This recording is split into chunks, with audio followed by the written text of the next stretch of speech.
Ok, lo que me gustaría entonces recordar aquí, lo que me gustaría recordar es ah, justamente cómo definir los sentidos de los flujos de potencia, porque es algo que suele olvidarse, así que vamos a ir a la pizarra un poco.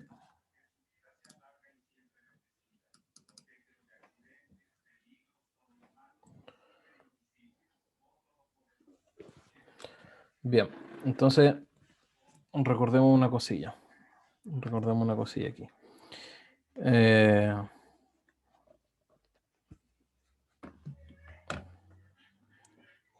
esto como que tiene algo.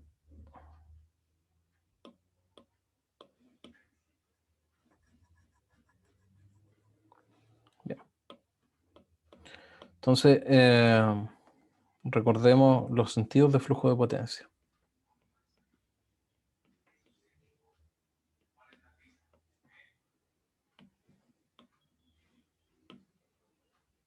Ahora sí,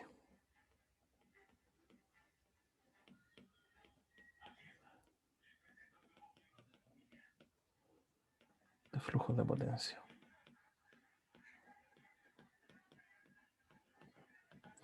Entonces, tal como dije anteriormente, si nosotros tenemos dos barras, ¿cierto? Dos barras, barra I y barra J, ¿cierto? Es como usualmente uno llama genéricamente estas barras. Y aquí hay un elemento, ¿cierto? Vamos a hacer una caja, no una impedancia, sino que un elemento. Probablemente ustedes recuerdan, digamos, lo que nosotros hicimos en el sistema de potencia, diciendo de que para los transformadores, ¿cierto? Aparece eso. No obstante, esta generalidad que estamos haciendo aquí es para ver las potencias del punto de vista de entrada y salida, ¿cierto? Entrada y salida. Lo mismo que hacíamos con las líneas cuando sumábamos lo que pasa en la rama serie más lo que pasa en las ramas paralelas. Eventualmente en una línea media, ¿cierto? En un modelo pi, lo que hay adentro de esto es eso, ¿cierto? Es con los respectivos parámetros. Lo que hay dentro de esto en un transformador va a ser eso más la rama de magnetización, ¿cierto? Más la rama de magnetización por unidad. Lo que hay en un transformador, por ejemplo, con un cambiador de tap, va a ser eso, ¿cierto? Va a ser eso, con los respectivos parámetros dependiendo de t, del parámetro t, y etcétera, ¿cierto? Entonces, desde el punto de vista de entrada-salida, siempre las potencias se definen positivas así: P sub i, P sub j, ¿ya? Aquí Q sub i, Q sub j, ¿ya? Es decir, vamos a decir acá, las potencias activas y reactivas siempre se definen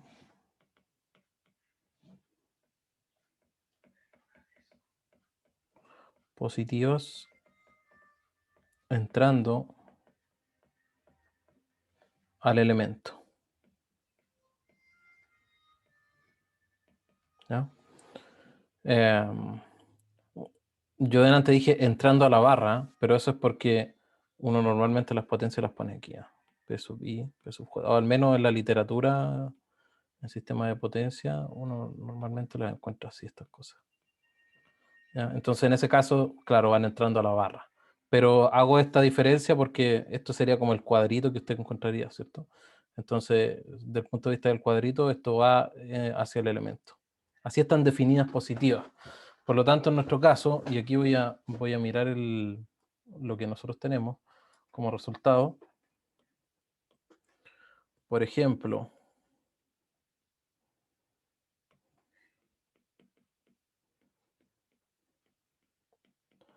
para le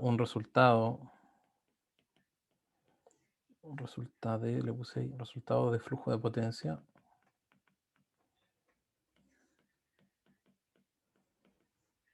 en Dix Island.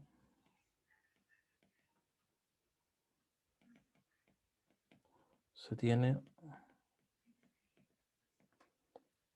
qué cosa. Se tiene aquí en el mismo transformador que teníamos. Esta era la barra 01. Barra 01. Y aquí tenemos entonces abajo la barra 02. Y aquí aparece entonces el transformador. O dos transformadores en paralelo, ¿cierto? Que corresponde a eso que está ahí.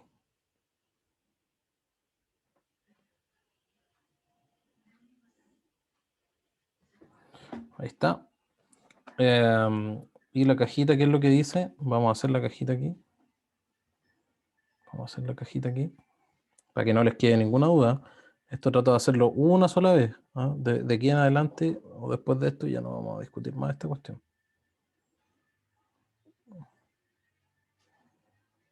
Ahí está la cajita. Entonces, ¿qué es lo que dice la cajita? Y lo voy a poner en colores para que identifiquemos cada una de las potencias. La cajita dice 287.7, que son megawatts, ¿cierto? En rojo aparecen 248.3, que son MVAR, y aparece un 15.9 y algo, que corresponde a la corriente, si no me equivoco. 15.899 es la corriente. Sí. Kiloampere, ¿sí? La corriente vamos a poner con, no sé, naranjo. 15.899 kiloamperes. Una tremenda corriente, ¿eh? Tremenda corriente. Tenemos esa corriente ahí. Y abajo, tenemos, ayúdame con los números, 286.9 megawatts. Reactivos tenemos 234.8 megavolamper reactivo. 0.994. 0.994 kiloamperes. Sí, 0.994 kiloamperes. Entonces tenemos eso.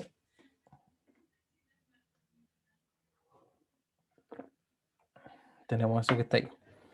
¿Qué significa entonces? ¿Qué significan estos resultados? Que la potencia activa, ¿cierto? Está definida así, ¿cierto? Los 287.7 megawatts están definidos así, positivo. Si este signo es positivo, entonces esa flechita está bien puesta. Va en ese sentido. De la misma forma, si los reactivos son positivos, entonces van en esta dirección, 283.3 MVAR. En el otro lado, ¿cierto? El signo positivo o la potencia está definida positiva en ese sentido. Pero fíjese que aparece un signo menos ahí, ¿cierto? Y por lo tanto, ¿qué es lo que hacemos nosotros? Damos vuelta a la flechita, ¿cierto? Entonces, si damos vuelta a la flechita, le quitamos el signo negativo y aquí aparecen los 286.9 megawatts. Y respecto de los reactivos, esto significa de que lo mismo, ¿cierto? La línea entonces, el transformador en este lado inyecta 234.8 MVAR.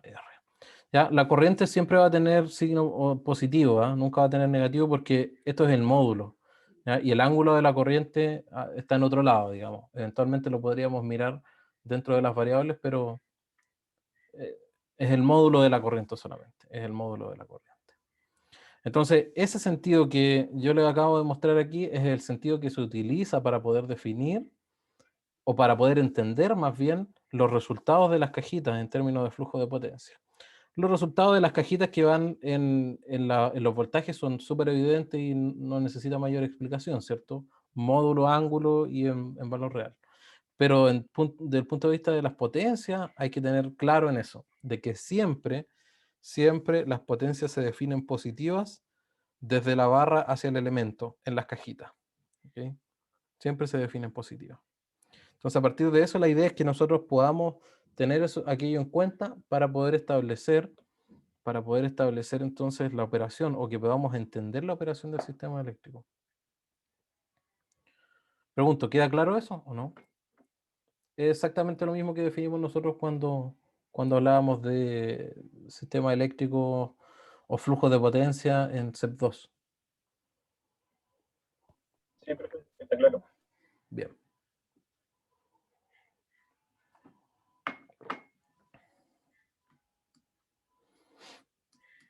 Yo sé que todos los que tuvieron CEP2 conmigo, esta cuestión ya quedaron chatos con eso, pero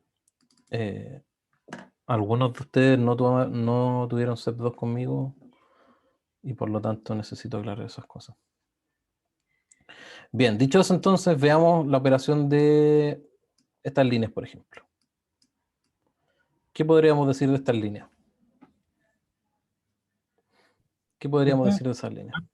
¿Sí? antes que diga algo sobre eso, todos los cuadritos dicen lo mismo en tema de potencia, voltaje y corriente, o sea, las potencias y los corrientes al final, o cambian, supongamos, las cargas. No, todo es lo Los mismo. colores, Todo siempre es lo lo mismo, mismo. ya. Si usted ve las cargas, de hecho usted puede poner el mouse encima y aparecen los valores. ¿Ah? Ahí está. Aparece potencia Ah, es activa, verdad. potencia reactiva y corriente. Sí, si pone el mouse encima aparece eso. Pero sí, son los dos diferentes tipos de cuadritos que usted puede encontrar. O son los cuadritos que están asociados a las barras, que aparecen los voltajes, o son los cuadritos de flujo de potencia que aparecen en todo el resto de los elementos. Entonces, ¿cuál es la lectura? Comentemos esto que está aquí. ¿Cuál es la lectura que usted le da a la operación de esa línea, por ejemplo, a la 2.1? Dígame nomás porque tengo los audífonos y escucho, pero voy a buscar algo porque se me cayó un poquitito acá.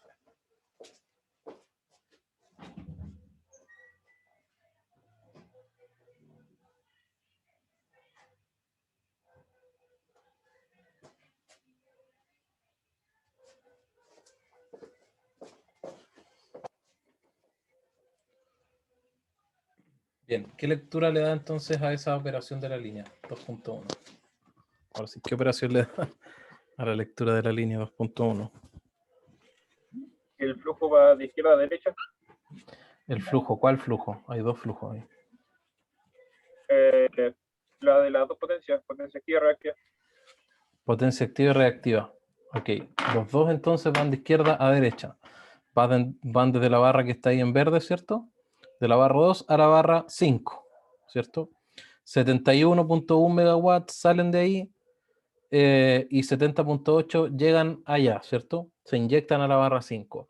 Y la diferencia entre los dos corresponde a las pérdidas en la línea, ¿cierto? Corresponde a las pérdidas en la línea, que por supuesto va a ser un valor importante que vamos a tener que calcular o estimar, ¿cierto? Una sería sumando todas las potencias individuales, pero DeepSilent tiene algunos truquillos ahí que nos permiten saber todas las pérdidas inmediatamente. Pero fíjese una cosa extraña que aparece aquí. Entran 37.4 MBAR y salen por el otro 47.6. ¿Qué sentido tiene eso? ¿Está bien? ¿Está mal? ¿Está correcto? ¿Está incorrecto?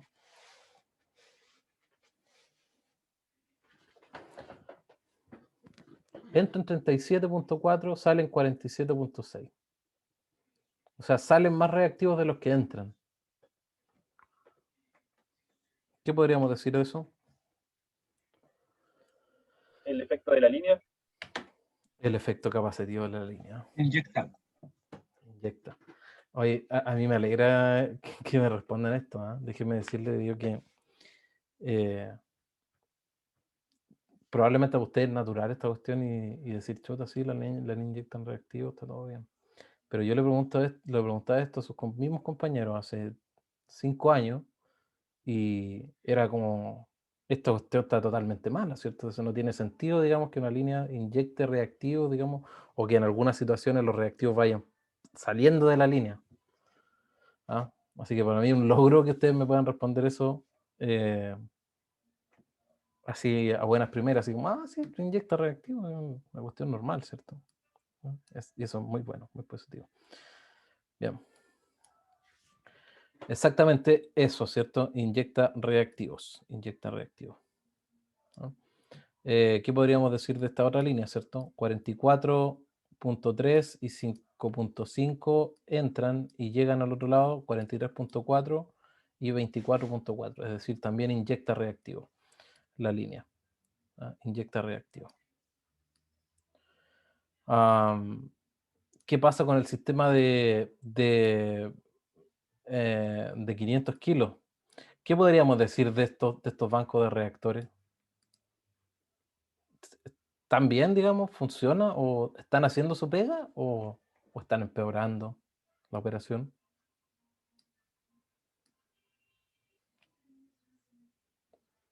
¿Qué podríamos decir de los bancos de Eh, reactores? que consume lo que supuestamente inyecta porque llega menos al otro lado. Claro, pero ¿cuál es la finalidad o cuál es el objetivo de por qué están ahí?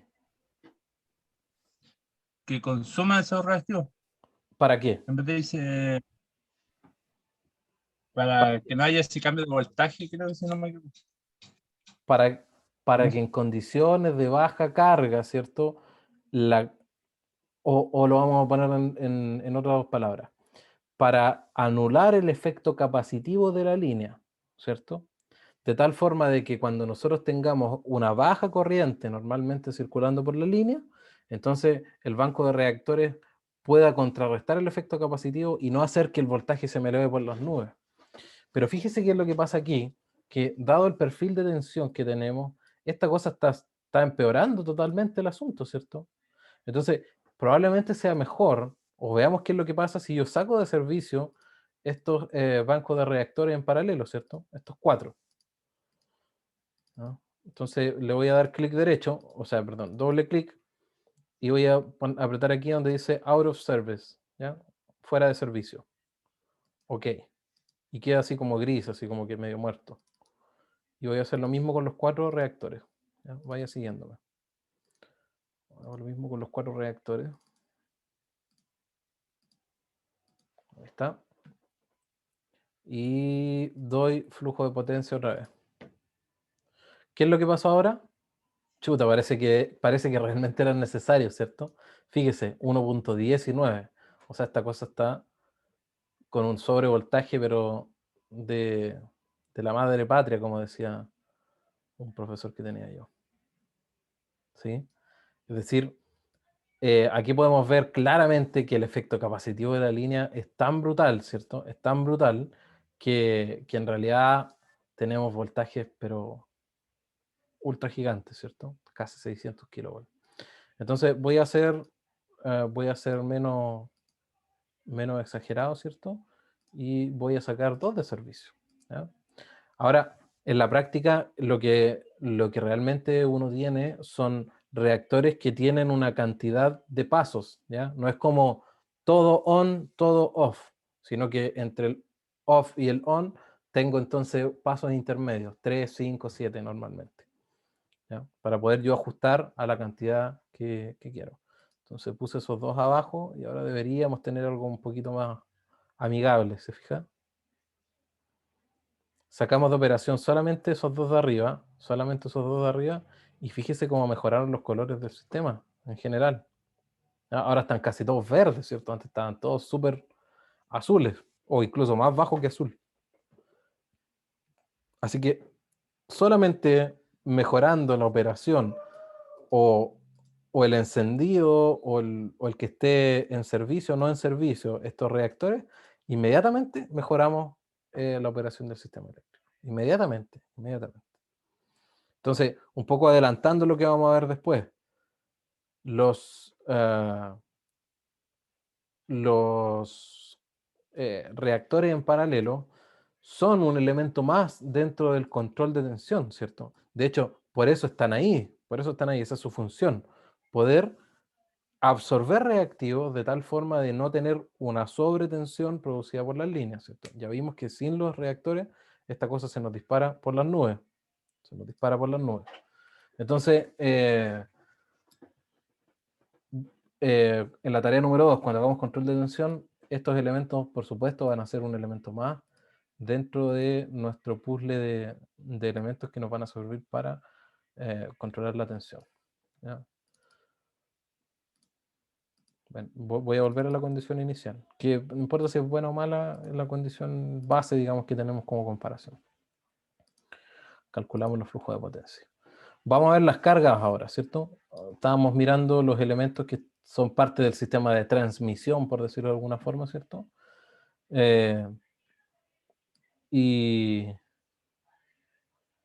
Ok. Y ahora vamos a ver las cargas, ¿cierto? Vamos a ver las cargas. Vamos a ver las cargas. Entonces aquí tenemos, por ejemplo, esa carga que está ahí, 114 en megawatts y 37.5 MHz. Eso, si usted se da cuenta, aquí adentro en load flow, voy a cambiar a PQ, 114, 37.4699, ¿cierto? Es decir, 36.47 o 37.5, perdón. Corresponde a la potencia nominal, ¿cierto? Entonces, si usted se fija, tal como nosotros indicamos cuando hicimos el flujo de potencia, no le dimos clic a considerar dependencia del voltaje de las cargas. No le dimos clic a eso. Y por lo tanto, todas las cargas se asume, digamos, que son cargas de potencia constante. Es decir, independiente del voltaje, porque aquí tenemos un 9% de baja de voltaje, e independiente de eso, la carga ni se inmuta, sigue consumiendo la cantidad de activos y reactivos nominales. ¿Ya? Lo mismo acá, ¿cierto? Lo mismo acá. Y pese a que aquí tenemos 0,79, ¿cierto? 0,79. Aquí, aquí nos faltó despachar el grupo M1. Dígame. Si le damos ese clic, esa opción que usted mostró recién, la carga como que trata de compensar para que no haya una baja de tensión o subida de tensión de la barra. No, no, absolutamente no. Lo único que hace la carga, es decir, en vez de ser de potencia constante, voy a hacer de impedancia constante. Es decir, ¿qué es lo que va a pasar? Si yo en la barra, como resultado de los flujos de potencia, tengo un voltaje menor al nominal, entonces, a través de la ecuacióncita esa que vimos, esa ecuación exponencial, voy a tener, si tengo menos voltaje, entonces voy a tener menos consumo de potencia. Lo que se podría traducir, digamos, en un mejor, entre comillas, efecto para la red, ¿cierto? Porque el hecho de que yo tenga menos consumo de potencia aquí va a hacer que el voltaje sea mejor acá, ¿ya? Sea mejor. Entonces, si nosotros le damos clic a esa opción, hagámoslo inmediatamente, aquí está, vamos a hacer otro flujo de potencia y vamos a hacer clic ahí, considerar dependencia de voltaje de las cargas. Ejecutamos. ¿Se fija? Mejoró un poquitito el voltaje. En vez de 0,91, ahora tenemos 0,92, porque la carga consume menos, ¿cierto? Y el hecho de que tengamos menos consumo, entonces va a hacer que vaya a haber menos caída de tensión, digamos, en el equivalente, y por lo tanto va a tener un mejor perfil de tensión. Ahora tampoco es, digamos, la panacea de la corrección de los voltajes, ¿cierto? Pero es algo que ocurre. Aquí en vez de 0,79 tenemos 0,85, ya no hay sobrecarga, ¿cierto? Ya no tenemos una brutalidad de reactivos pasando por aquí, así que jugó a favor, digamos, el hecho de que tengamos una carga de impedancia constante. Una cosa que vamos a arreglar, que no me había dado cuenta, es que no despachamos este motor, no despachamos este motor. Entonces, o sea, no despacharlo, sino que no le dijimos cuánta es la potencia activa que consume el motor. Entonces, usted hace doble clic aquí, el motor aquí en Load Flow. Delante yo lo vi, pero no, o sea, ingresé a esta pestaña, pero no vi el 0 aquí. Tenemos que decirle cuántos megawatts va a estar operando, o con cuántos megawatts va a estar operando. Entonces nosotros le vamos a decir aquí al motor, por ejemplo, no me acuerdo cuánto esto era, 1.4 por 1.8. Eso serían 8 menos 2 por 4, 6, 7.2. Vamos a decir 7 o 6 megawatts. Y probemos en realidad. No estoy seguro cuánto es el nominal. No corrió. ¿Qué pasó?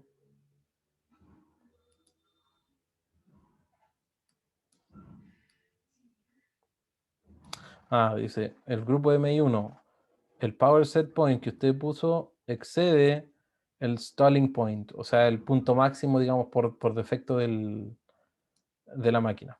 Y claro, porque yo ingresé 6 megawatts que corresponden a la potencia del grupo total, ¿cierto? De los 4 que están en paralelo. Pero aquí hay que especificar para uno. Entonces, 1 va a corresponder a 1.5, por ejemplo. ¿Cierto? 1.5 por 4 me da los 6 que yo había puesto anteriormente. A ver si corre esta cosa. Chuta, me equivoqué de botón. Ahora sí. Y ahí tenemos los 6 megawatts que había dicho yo. ¿Sí? Porque de nuevo, 1.5 cada máquina equivalente por 4 y tenemos los 6 megawatts. Y ahí sí está correctamente funcionando esta cosa. ¿No? Está al 80%. Está al 80%. Que sería 1.5 dividido 1.8. Si no me equivoco, eso da. A ver, veamos. 1.5 sobre 1.8. Eso da 83%.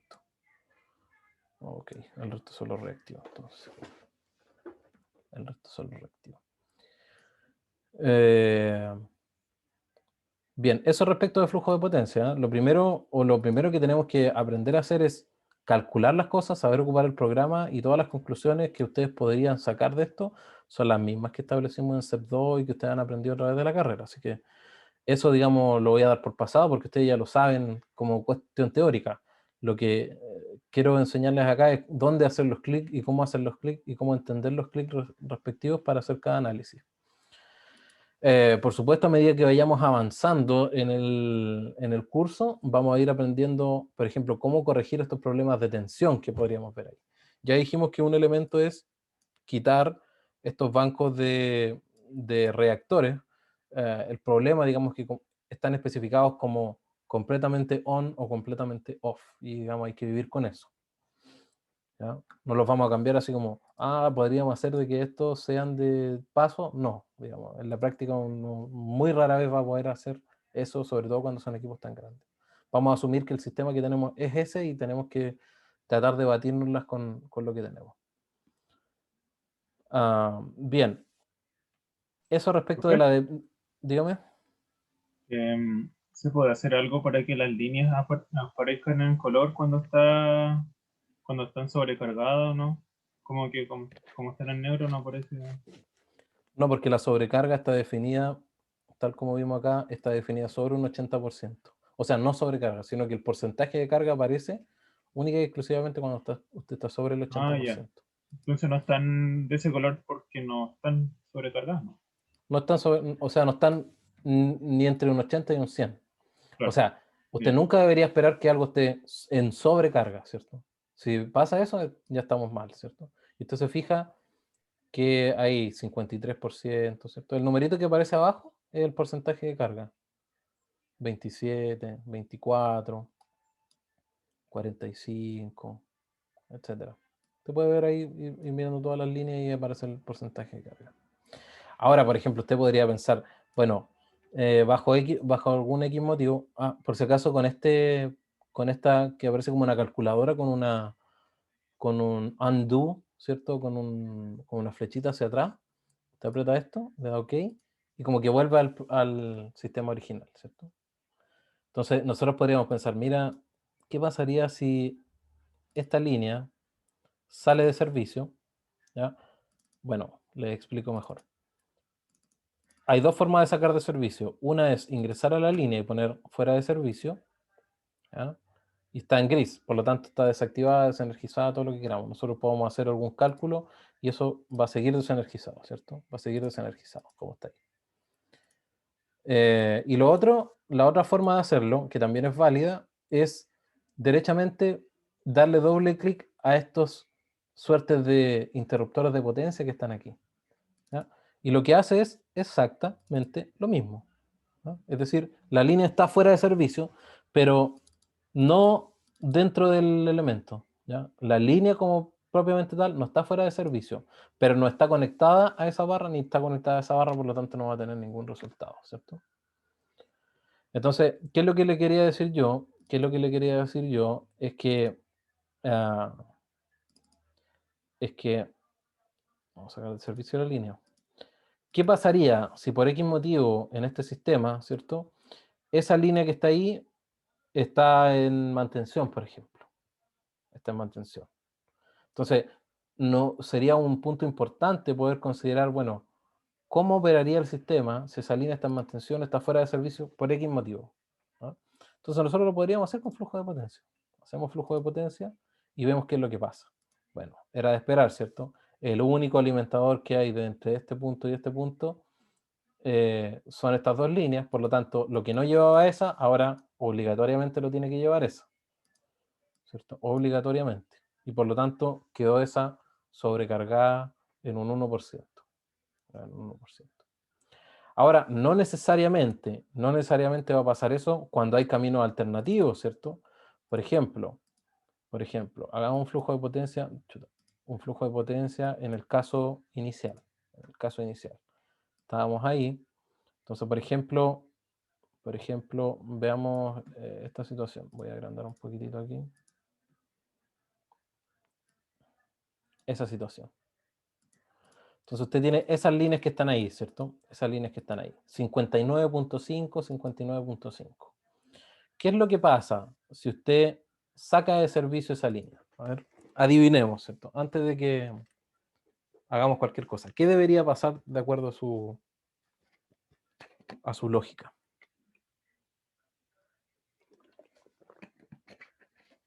¿Qué debería pasar si sacamos de servicio una de esas líneas?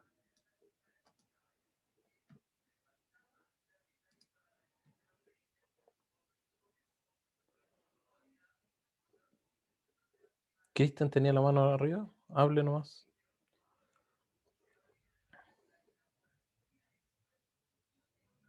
O si tiene una pregunta, pregúnteme.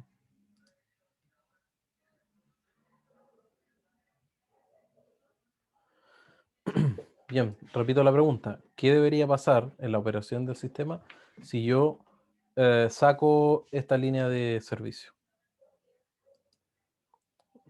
No quiero valores específicos, sino que digamos, el trasfondo, el pensamiento que hay detrás. ¿Qué pasaría si saco esa línea de servicio? ¿Se sobrecargaría la otra línea? ¿Cierto?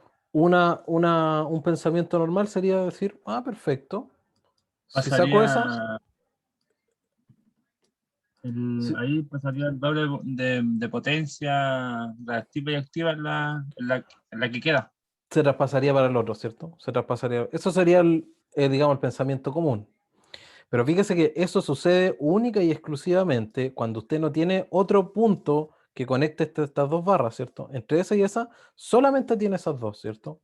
Y si aquí hay una demanda de potencia, entonces la demanda de potencia independiente de que si usted tiene dos líneas o tiene una línea, tiene que pasar por ahí. No tiene otra forma, ¿cierto? Y por lo tanto, justamente ocurría eso. Sacamos esa de servicio, corremos el flujo de potencia y nos damos cuenta de que pasa, ¿cierto? Casi el doble, ¿cierto? No es exactamente el doble, porque, de nuevo, la dependencia de las cargas juega un rol aquí, ¿cierto? Esa potencia no va a ser constante, no es la misma la potencia que consume esa carga y esa carga cuando está alimentado con las dos líneas o cuando está alimentado con una línea. ¿Por qué? Porque el voltaje de la barra no es el mismo cuando está con dos líneas o con una línea, ¿cierto? 0,92, 0,89 y en el caso anterior teníamos 0,94, 0,91, ¿se fija? Entonces, por suma simple, ¿cierto? 51.8 más 51.8 da 102, 103.6. ¿Cierto? 103.6. Y si yo saco de servicio esto, hay una diferencia. No es 103.6, es 101.1. Entonces, esa diferencia fue lo que dejó de consumir o lo que dejaron de consumir estas cargas por el hecho de tener una dependencia cuadrática del voltaje. Y como ahora los voltajes son más pequeños, entonces las cargas consumen un poquitito menos. ¿Sí? Entonces, en este caso, que es bastante simple, es lo que nosotros llamamos un alimentador radial. esa situación ocurre, ¿cierto? No hay otra forma, digamos, de llegar con potencia a esa barra. Entonces, fíjese ahora la situación, y lo pongo en la misma situación que habíamos visto anteriormente. Ahora que tenemos estas dos, ya no hay solamente un camino para llegar desde esa barra a esa barra, ¿cierto? No hay un camino, ¿cierto? No hay solamente un camino, sino que hay otro camino equivalente que viene desde acá arriba, ¿cierto? Se da la vuelta por acá abajo, qué sé yo, da la vuelta por acá, tum, y finalmente llegamos a esta barra igual. Entonces, si usted lo ve desde el punto de vista eléctrico, así, teoría de circuito 1, circuito resistivo. Si yo tengo dos resistencias en paralelo o tengo una resistencia en paralelo, ¿cuál equivalente tiene más resistencia? Si yo tengo una línea o si yo tengo dos líneas.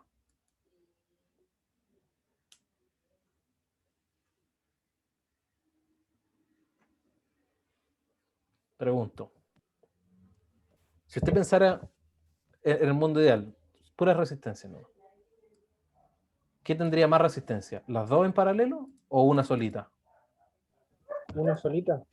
Una solita, ¿cierto? Una solita. Entonces, fíjese lo que ocurre en este caso. Si yo saco de servicio una, lo que en realidad estoy haciendo es disminuir la impedancia de ese camino, digamos, que puede tener la corriente eléctrica. Perdón, estoy aumentando la impedancia. ¿Por qué? Porque cuando están las dos puestas, tengo menos impedancia, porque están en paralelo, digamos. Las impedancias serias están en paralelo, ¿cierto? Súper burdo el ejemplo, pero es lo que realmente pasa, ¿cierto? Obviamente hay que considerar el efecto capacitivo y uno puede hacer un Thevenin, todo lo que quiera, pero finalmente eso es lo que termina pasando. Si yo saco esta de servicio, entonces esa línea sola tiene más impedancia equivalente que las dos juntas en paralelo. Entonces, ahora yo no debería esperar de que toda la potencia, absolutamente toda la potencia, se venga por acá, ¿cierto? Toda la potencia que no va a pasar por ahí, se venga por el otro lado. ¿Por qué? Porque tengo este camino adicional. Tengo ese camino adicional. Ahora, la distribución de potencia activa y reactiva va a depender de los niveles de voltaje, va a depender de la impedancia equivalente de cada uno de los caminos que yo tenga, etcétera, ¿cierto? Y por eso hacemos estudios de flujo de potencia. Lo que le quiero explicar aquí es que en este caso no vamos a tener un traspaso, digamos, de potencia de uno al otro, porque ya no tenemos un alimentador radial, sino que tenemos más de un camino en el que podemos llegar con potencia a esa barra. Entonces comparemos los resultados. Probablemente usted lo está haciendo ya mientras yo estoy hablando. Entonces aquí tenemos 59.5, 59.5, ok, deberíamos tener cerca de un 120%, 119%. ¿Sí? Eso deberíamos tener. Entonces saquemos de servicio a este amigo y le damos un clic a flujo de potencia. ¿Qué pasó? No llegó a 120, ¿cierto? O a 119. Quedó un 90%. ¿Por qué? Porque la diferencia o lo que dejó de suministrar esta línea ahora se dividió. Hubo un pedacito para acá y un pedacito para acá, ¿cierto? De nuevo por el mismo fenómeno, digamos, de distribución de impedancias que ocurre en este caso. Así que tenga en cuenta aquello. Cuando usted tiene más de un camino para llegar al asunto, a la barra, digamos, 6 en este caso, tiene que hacer un estudio de flujo de potencia para determinar. Usted no puede a priori asumir y decir, no te preocupes, si sacáis esa línea, la otra va a quedar en sobrecarga, entonces vamos a tener que hacer algo. Probablemente se podría hacer una conclusión sin hacer ningún estudio.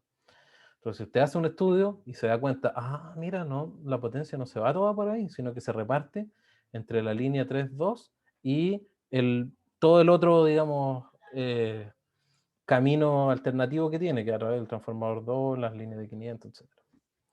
Así que, mentalmente, póngase en la situación. En el sistema eléctrico chileno, usted tiene muchos caminos que conectan una subestación con otra. Y por lo tanto, no es trivial saber qué es lo que va a ocurrir cuando usted saca una línea de operación. ¿Ya? No es trivial para nada.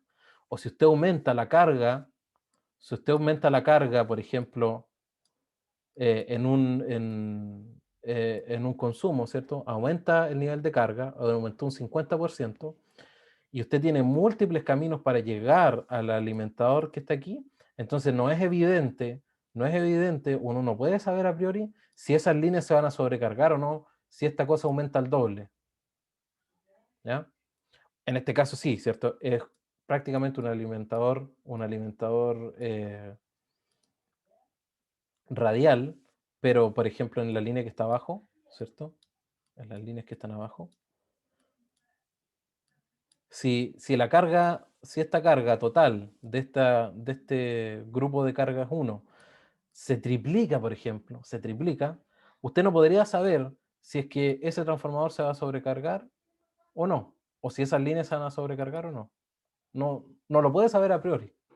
No lo puede saber a priori. Y para eso existen los estudios de flujo de potencia. ¿Sí? Ahora repito, cuando es un sistema radial, simple, sin mucha complicación, entonces uno casi que puede hacer las conclusiones sin calcular nada. Es como que casi como un resultado obvio.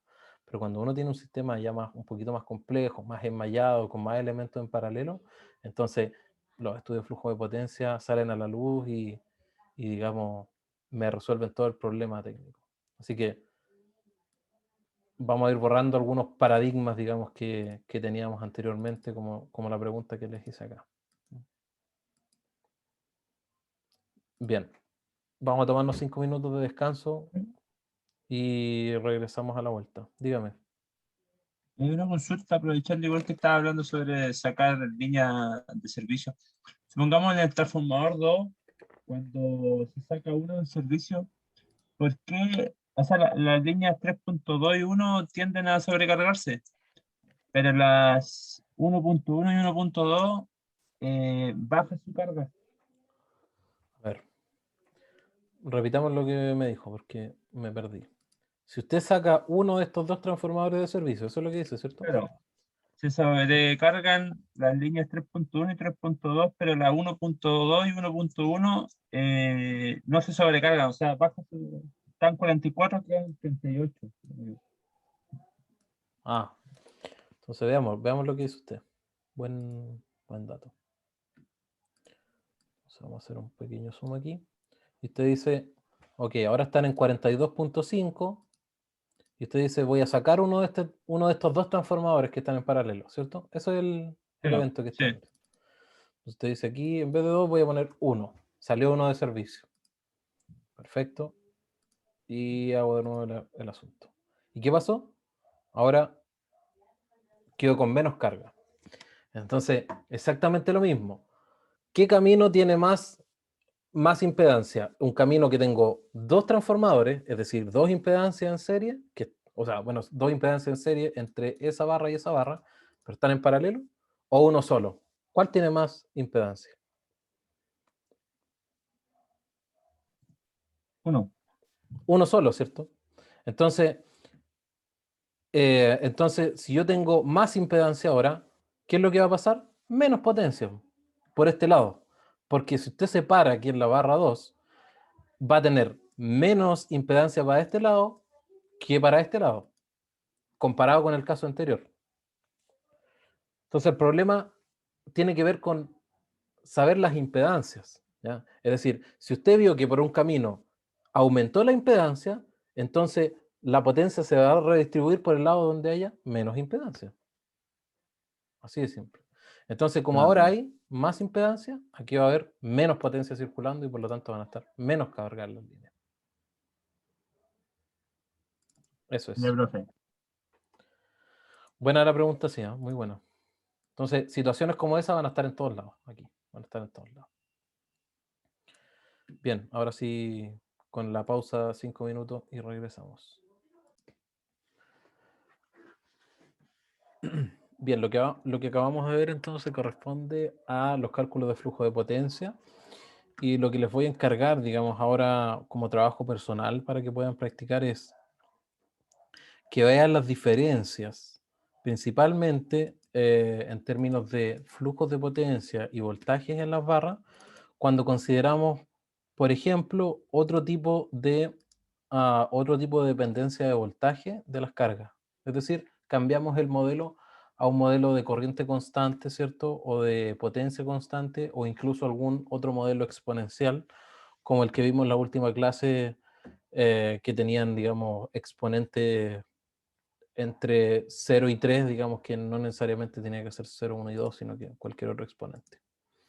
¿Ya? Eso se los dejo ahí para que usted juegue, para que usted vea los resultados, mire qué es lo que pasa cuando saca una línea, cuando pone una línea, etcétera. Eso ya es parte del análisis propio que puede hacer. Mi trabajo principal es poder enseñarle cosas que usted no sabe y saber indicarle dónde hay que hacer los clics para hacer cada una de las cosas. Lo que sí me gustaría que pudiéramos ver es los resultados de un resumen que me da Xsilent, que lo vamos a hacer inmediatamente. Si usted se va aquí entonces a la ventana de Output Window, vamos a hacer Clear All y dejamos blanquita la pantalla. Tenemos nuestro sistema aquí, ¿cierto? Tenemos nuestro sistema acá. Y lo que voy a hacer es establecer flujos de potencia. Simple y sencillo. Calcular, ¿cierto? Flujo de potencia. Ahí está. Si nos vamos a la ventana de mensaje, aparece todo verde, digamos, súper bien, no hay problema. Eventualmente, más adelante nos van a aparecer algunos warnings o errores. Derechamente, si aparece un error, no vamos a poder hacer el flujo. Pero una herramienta que es súper útil es algo que aparece aquí. Aquí. Donde aparecen unos lentecitos acá, ¿cierto? Unos lentecitos con un papelito arriba que dice Output Calculation Analysis. Perfecto. Apretamos ahí, pero esto lo podemos habilitar única y exclusivamente cuando hicimos flujos de potencia, ¿ok? Hacemos flujo de potencia, ¿cierto? Tenemos entonces la opción de apretar este simbolito Output Calculation Analysis. Y aquí aparecen varios resultados, ¿cierto? Podemos hacer resultados de los terminales, resultados del sistema, de la red, ¿cierto? Etcétera. Particularmente el que le quiero mostrar, si no me equivoco, es el de Grid Summary, ¿ya?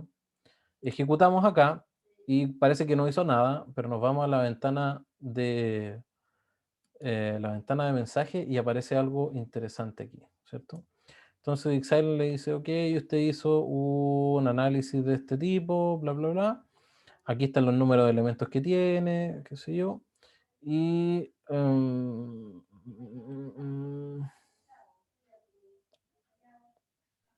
Profesor, sí. una consulta, usted hizo cambios con los valores, lo que pasa es que antes salía como, le salía a usted 4 iteraciones y ahora le sale 3, y los valores no son los mismos, por lo menos los que tengo yo. No que yo sepa. Quizás este lo dejamos, no, lo dejamos en 2. No hizo ni un cambio respecto de lo que hicimos anteriormente, lo dejé ahí en realidad. No, está exactamente lo mismo. Las cargas tampoco. No hizo ningún cambio. Profesor, pero recuerdo que antes había un transformador que estaba trabajando a 103%, y creo que y a usted la profesora con 69.3.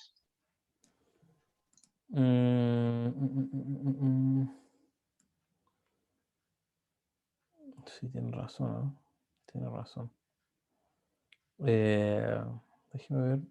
En realidad no cambia nada, pero quiero ver qué hay de diferente respecto a lo que hicimos anteriormente. 0.92, 0.85. Ah, es que habilitamos la opción de considerar la dependencia de voltaje de las cargas. Esa es la diferencia.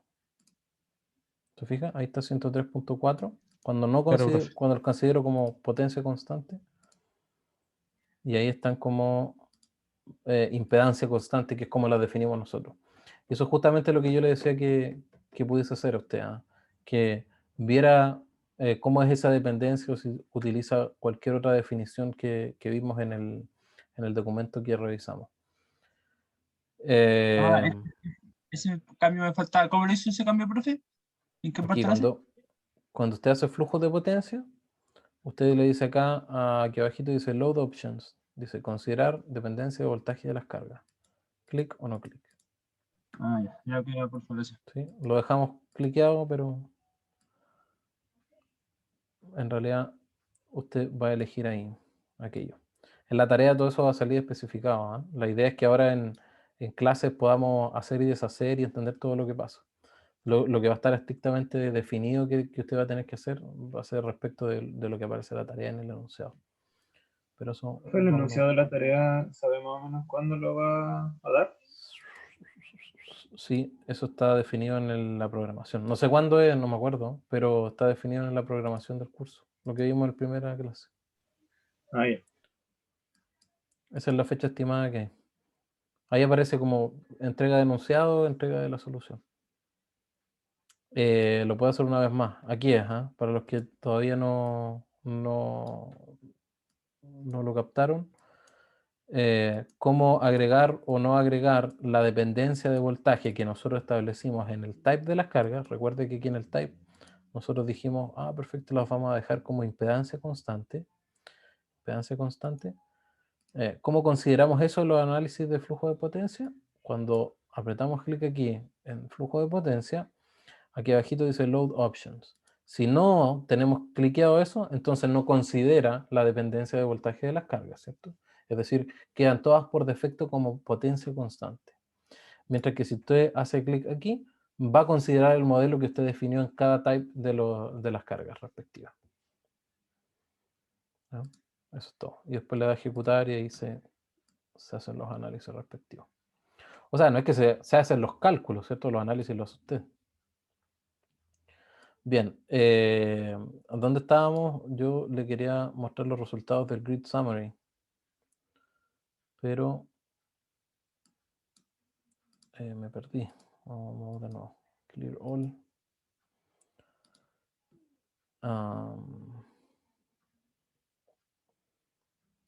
Ahora creo que es Complete System Report.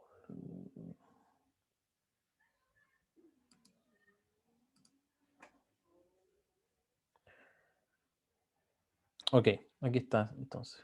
¿Es el mismo que había apretado antes o no es el mismo? Ni me acuerdo. No, creo que lo cambió. Grid Summary. Ya, es lo mismo en realidad. Sí, los dos entregan los mismos resultados para el sistema este que tenemos.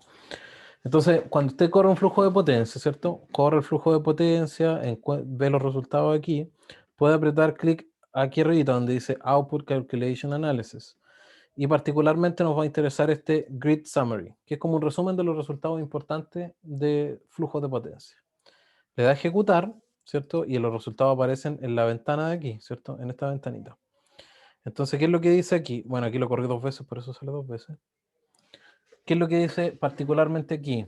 Cuánta cantidad de potencia de entrada tiene, ¿cierto? External in feed, es decir, corresponde a la potencia activa, reactiva y aparente que inyecta la red externa, en este caso, la red externa. Aquí tenemos la cantidad de potencia activa en cargas que tenemos ahí. La cantidad de potencia que tenemos en términos de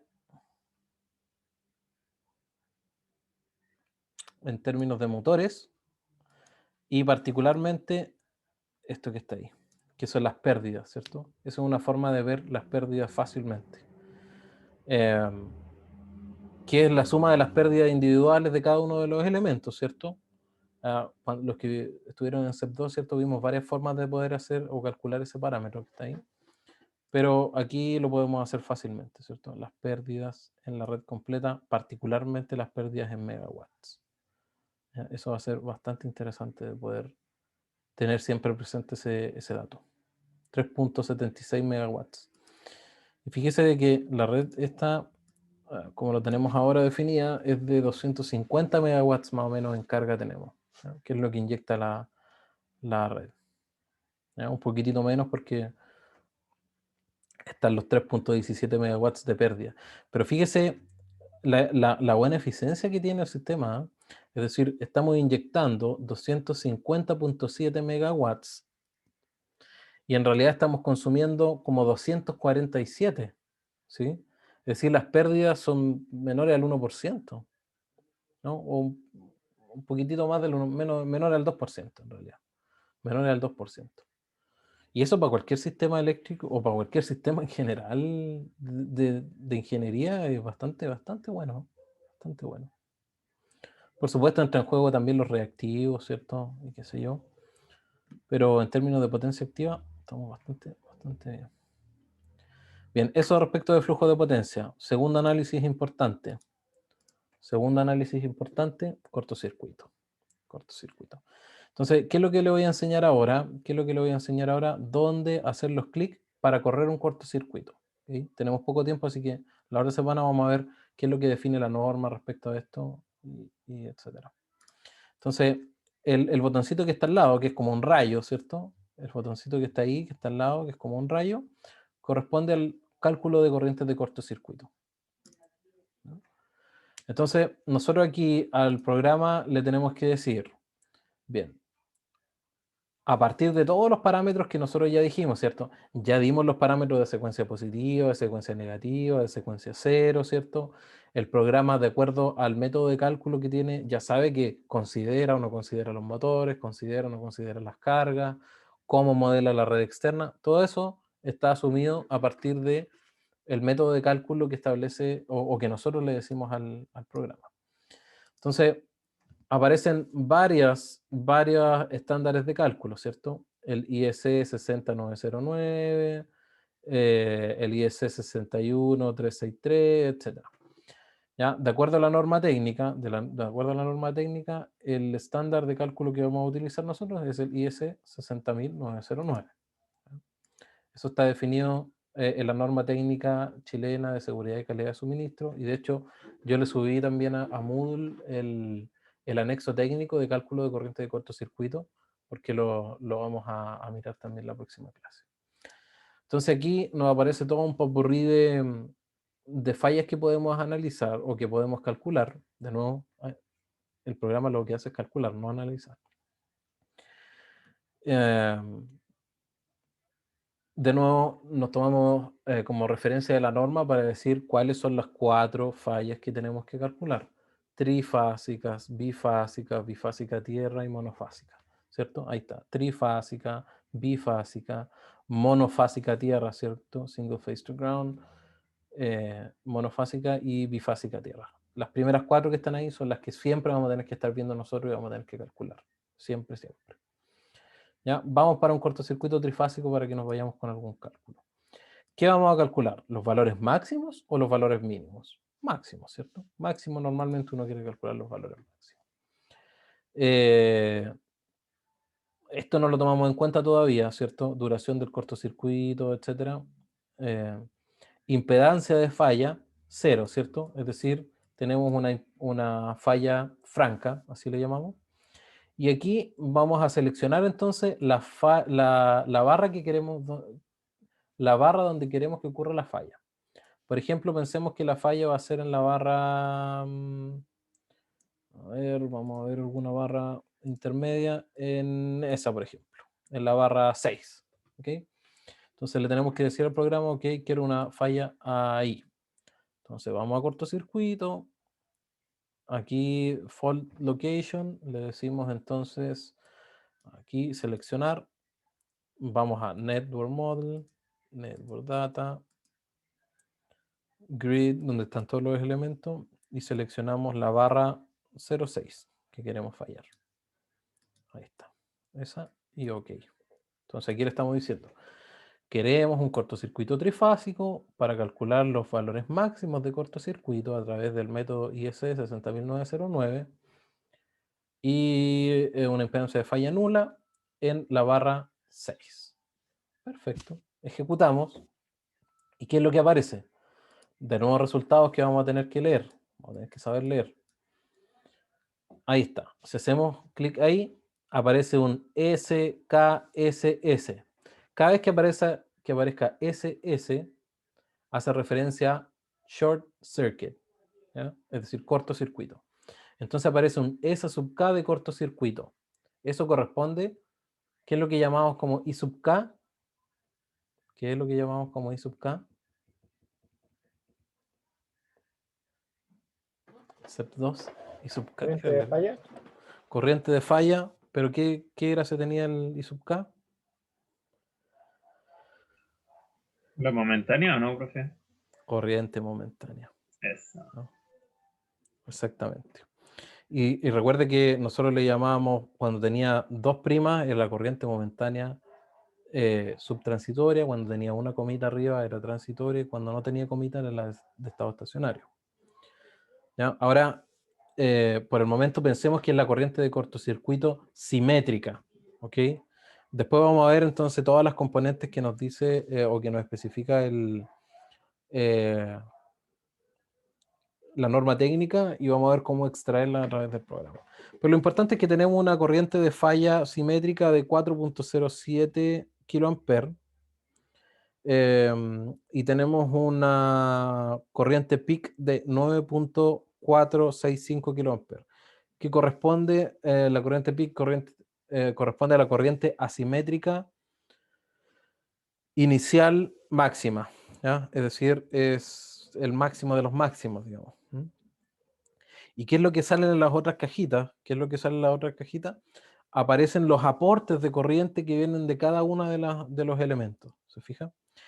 Y esto lo estoy haciendo para un cortocircuito solamente en la barra 6. Entonces, si yo veo aquí, perfecto, vienen 1.378 kA desde aquí, vienen 1.378 kA de acá, vienen 0.668 de acá, vienen 0.668 de acá, y la suma fasorial, ¿cierto? No la suma algebraica, sino que la suma fasorial entre estos que están aquí. Aquí no estamos viendo los ángulos, no tenemos idea de cuántos son, pero la suma fasorial me van a dar esos 4.079. Y usted puede ver entonces cómo es o cómo son las corrientes a través de todos los elementos que están aquí. Desde la red externa, ¿cierto? Vienen 63.634 kA, ¿cierto? Que pasan, ¿cierto? Se distribuyen aquí, ¿cierto? Viene una porción por acá, otra porción se va por acá, cero se va para allá, ¿cierto? No hay nada de corriente o no hay nada de falla por acá, por lo tanto no tiene sentido que vaya corriente hacia allá. Pero sí la corriente se distribuye por estos elementos aquí, da la vuelta por acá, ¿cierto? Y llega finalmente por aquí un aporte a la falla que está ahí. Aquí arriba podemos ver que las cargas no aportan al cortocircuito, no aportan al cortocircuito. Los elementos en paralelo que están aquí, los reactores, no aportan al cortocircuito, no aportan al cortocircuito. Las cargas que están aquí no aportan al cortocircuito, pero sí la máquina de inducción o el grupo de motores de inducción, y aporta no menos que 3.226 kA, que finalmente en 220 kV es un chiste, ¿cierto? Son 0.08888 kA. Es decir, podríamos no considerar el aporte de ese motor y digamos, llegaríamos prácticamente a los mismos resultados. Prácticamente a los mismos resultados. ¿Okay? Entonces, eso es cuando hacemos una falla en una sola barra.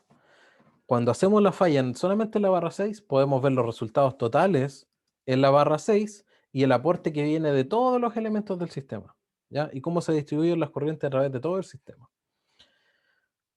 Pero usted podría pensar, bueno, ¿qué pasa si quiero fallar dos barras? No una, quiero fallar dos barras.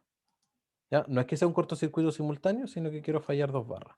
Es decir, quiero hacer un cortocircuito aquí y quiero hacer un cortocircuito acá, por ejemplo, en la barra 6 y en la barra 10. Entonces, aprieto aquí cortocircuito, selecciono, no sé si aquí la verdad puedo hacerlo, pero si no lo hacemos de aquí, lo hacemos de otro lado. Control, ahí están, esas dos barras quiero, ¿sí? Quiero hacer una falla en la barra 6 y en la barra 10. No son fallas simultáneas, es que yo calculo las cosas en la barra 6, ¿cierto? Después calculo las cosas en la barra 10 y después despliego los resultados como si en un sólido diagrama, ¿cierto? Pero no es que sean fallas simultáneas. A ver si me pescó aquí. No me pescó. Entonces, ¿qué es lo que vamos a hacer? Vamos a decir... ok, hagámoslo inmediatamente con todas las barras, ok, para no leer. Entonces, en vez de seleccionar User Selection, lo que podemos hacer es inmediatamente calcular un cortocircuito en todas las barras. De nuevo, no es como hacer que todas las fallas, o sea, todas las barras se vean falladas al mismo tiempo, ¿cierto? No, es que yo fallo una, encuentro los resultados y pongo los resultados ahí. Vengo la otra, pongo los resultados ahí. Y gráficamente estoy viendo todos los resultados en un mismo diagrama, pero no es que ocurran todas al mismo tiempo, ¿ok? Entonces voy a hacer una falla en todas las barras. Ejecuto, y si usted se fija, en cada uno de las barras aparece el rayito al lado. Entonces vamos a ver el rayito. ¿Qué es lo que dice? ¿Y cómo hacemos la lectura de esto? Dice lo siguiente. Dice, en esta barra usted tiene 419.969 kiloamperes. Tremenda corriente. Después vamos a ver a qué se refiere eso. Esa corriente es el aporte de lo que viene desde la red externa más el aporte de lo que viene desde el sistema, por decirlo así, ¿cierto? Fíjese la comparación. 418 vienen de ahí, 1.611 vienen de allá. Y lo que sale acá abajo no tiene nada que ver con esto que está arriba. Nada que ver. ¿Ok? Entonces, para cortocircuito, cuando usted lo hace en múltiples barras, normalmente usted lo va a querer hacer en todas las barras, no lo va a querer hacer en una o en otra o en otra. Usted ve los resultados aquí, que aparecen en la cajita aquí de cortocircuito, y los que están inmediatamente conectados a esa barra, es decir, S y S, es decir, S y S, son los aportes que vienen desde los dos puntos de alimentación a esa falla. Ahora, si nosotros analizamos, por ejemplo, qué es lo que ocurre en esta barra,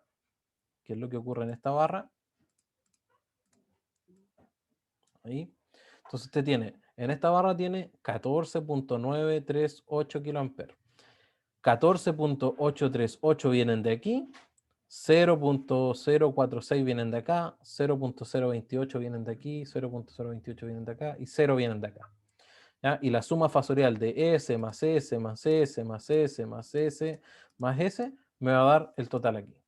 Pero estos resultados que acabo de marcar acá no tienen nada que ver con los resultados que aparecen acá, que aparecen acá, que aparecen acá, como lo vimos cuando lo hacíamos solamente en una barra. Entonces tenga en cuenta de que cuando hagamos resultados de cortocircuito, si usted lo hace en múltiples barras, tiene que ver los resultados asociados a la barra y a los cuadritos que están directamente conectados a la barra. Todo el resto corresponde a otra cosa. ¿Okay? Única y exclusivamente cuando usted hace la falla en una barra, es decir, por ejemplo, quiero hacer la falla aquí, esta es otra forma de hacerlo, clic derecho, Calculate, Short Circuit. Y me voy aquí, inmediatamente me aparece aquí la barra 2 como barra seleccionada. Ejecuto, y ahí tengo la falla en una barra. Entonces, todos los resultados que están en todo el sistema corresponden a los flujos de corriente de falla asociados a la falla en la barra 2. Pero cuando yo hago un cortocircuito y selecciono todas las barras, ¿cierto? O múltiples barras, si es que lo quisiera hacer, entonces los resultados están asociados única y exclusivamente a la barra particular, ¿cierto? Esas cajitas que están ahí, estas cajitas que están aquí, se relacionan única y exclusivamente a estos resultados, a ese que está ahí. ¿Okay? Entonces esas son las dos formas de mirarlo. Bien, me pasó un poquitito del tiempo. La próxima clase entonces lo que vamos a hacer es algo que se me olvidó. Acuérdenme ustedes por favor, antes que se me olvide a mí. Animaciones y mostrar las flechitas hacia dónde van los flujos de potencia. Eso me faltó hacer. Y lo otro es entender los resultados de cortocircuito respecto a lo que dice la norma. Así que esas dos cosas van a ser súper importantes de ver antes de que pasemos ya al siguiente súper tópico, que son análisis dinámico. ¿Ah? Análisis dinámico. Bien. Eso por hoy entonces, chicos. La próxima semana tenemos semana de receso. Así que les pido encarecidamente de que todos se pongan al día con lo que hemos hecho. ¿Ya? Vea los videos, estudie, arme el sistema, corra los flujos de potencia, saque líneas, ponga líneas, cambie parámetros, suba las cargas, baje las cargas, ponga elementos, saque elementos, juegue con esta cuestión. ¿Ya? Puede estar fácilmente una tarde aquí jugando y entendiendo qué es lo que está pasando. Lo mismo puede hacer con cortocircuito. ¿Okay? Y la semana subsiguiente, cuando volvamos, ya vamos a continuar con lo que nos corresponde en la tarea número 1. Profe, ¿qué fue lo que dijo que le recordaron? Que cómo hacer los animaciones para flujo de potencia. Es decir, que aparezcan flechitas que nos digan en qué sentido van los flujos de potencia. Activa, reactiva, flujo de corriente, etc. Hay que hacer un par de clics y meterse en cositas ahí para verlo. Pero acuérdame porque es casi como un chiche nomás, como para ver más fácil los flujos de potencia, pero hay veces que ayuda. Ya no. Dígame. Profe, ¿cómo se hacía para colocarlo en colores de nuevo? Porque lo puse en el short circuit con el rayito y no sé cómo devolverlo a los colores. Cuando usted hace un cortocircuito o cualquier análisis de estos estáticos que están aquí, usted puede apretar esta calculadora que dice Reset Calculation. Y Sí, vuelve al normal. gracias. ¿Sí? Esos son los análisis estáticos que íbamos a hacer. Flujo de potencia, cortocircuito. Y siempre usted puede hacer Reset Calculation y vuelve digamos, a la cuestión normal. Profe,